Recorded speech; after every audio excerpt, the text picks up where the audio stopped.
Hello મારા વાલા વિદ્યાર્થી મિત્રો, મારું નામ છે નિતેશ જોગલ અને તમારું સ્વાગત છે એનજે ક્લાસીસ ગુજરાતીમાં. તો વિદ્યાર્થી મિત્રો, આજે આપણે જોવાનું છે ધોરણ 10 વિષય ગણિત અને તેનું એકદમ મહત્વનું એવું ચેપ્ટર કે જેનું નામ છે ત્રિકોણ. અને આ ચેપ્ટર છે એ બોર્ડની પરીક્ષામાં નવી પેપર સ્ટાઇલ પ્રમાણે આંતરિક વિકલ્પ સહિત જો આપણે કહીએ ને તો 8 માર્કની અંદર પૂછાય છે. અને આ ચેપ્ટરની અંદરથી જ 4 માર્કનો એક જે પ્રમેય છે કે જેને આપણે થેલ્સનો પ્રમેય કહીએ છીએ એ 100% પૂછાય જ છે. આના પછીના વિડીયોની અંદર એનો પણ આપણે ઉલ્લેખ કરવાનો છે, એટલે એ વસ્તુ ઉપર પણ ખાસ ધ્યાન આપજો, કેમ કે મોસ્ટ આઈએમપી પ્રમેય છે અને એને સમજવા માટે આપણે જે બેઝિક માહિતી છે એ સમજવી પડે. તો આ ઇન્ટ્રોડક્શન વિડીયોની અંદર આપણે બાકીની જે માહિતી છે એ સમજી લઈએ. તો આની અંદર સૌપ્રથમ જો આપણે જોવા જઈએ તો ત્રિકોણની અંદર બે પ્રકારના શબ્દોથી આપણે પરિચિત હોવા જોઈએ. પેલો છે સમરૂપ અને એકરૂપ.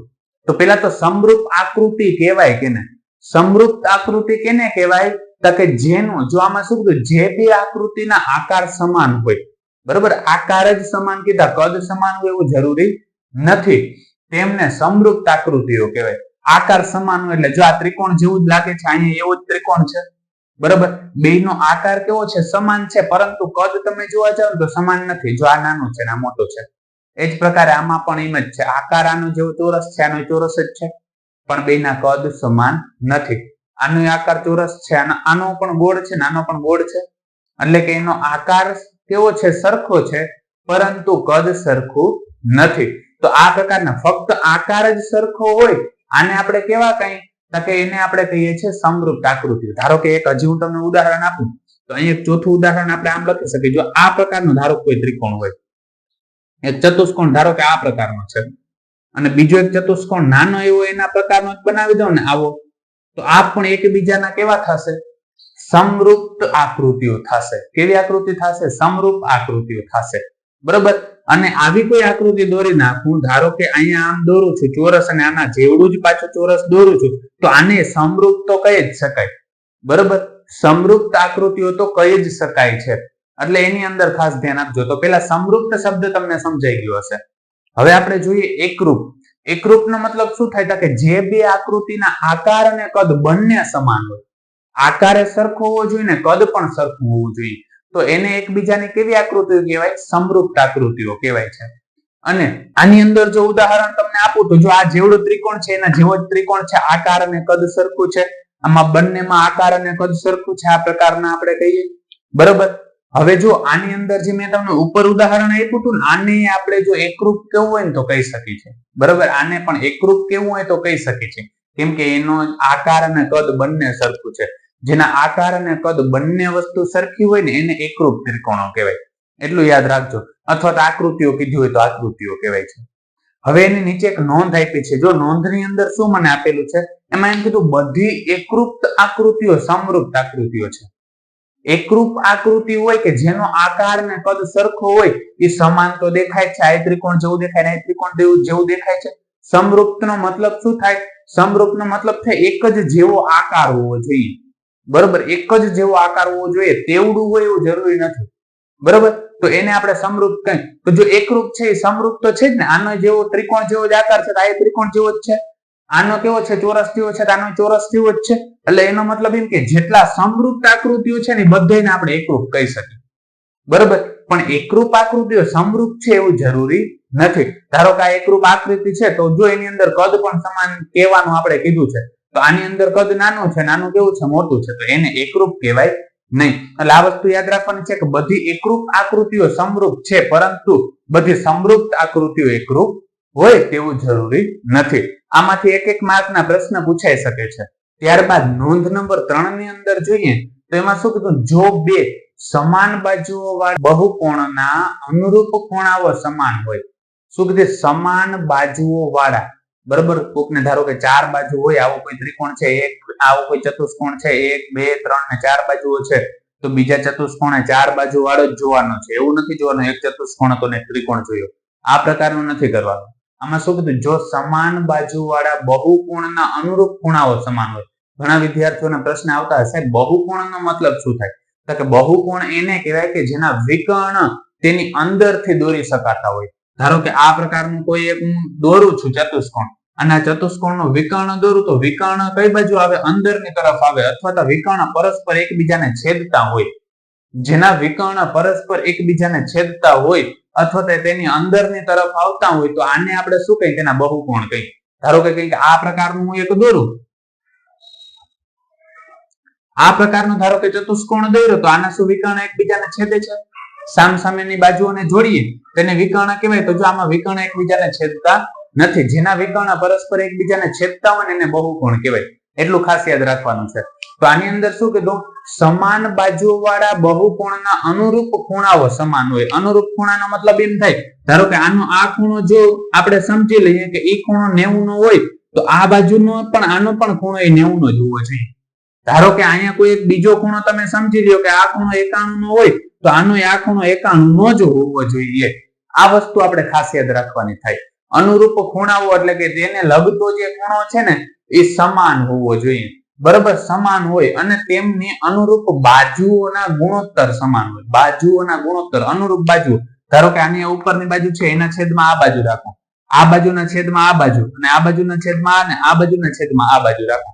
તો એના જે ગુણોત્તર કરું ને તો ગુણોત્તર પણ સમાન જ થવા જોઈએ. એટલે બધેનો જવાબ કેટલો આવવો જોઈએ? સરખો જ.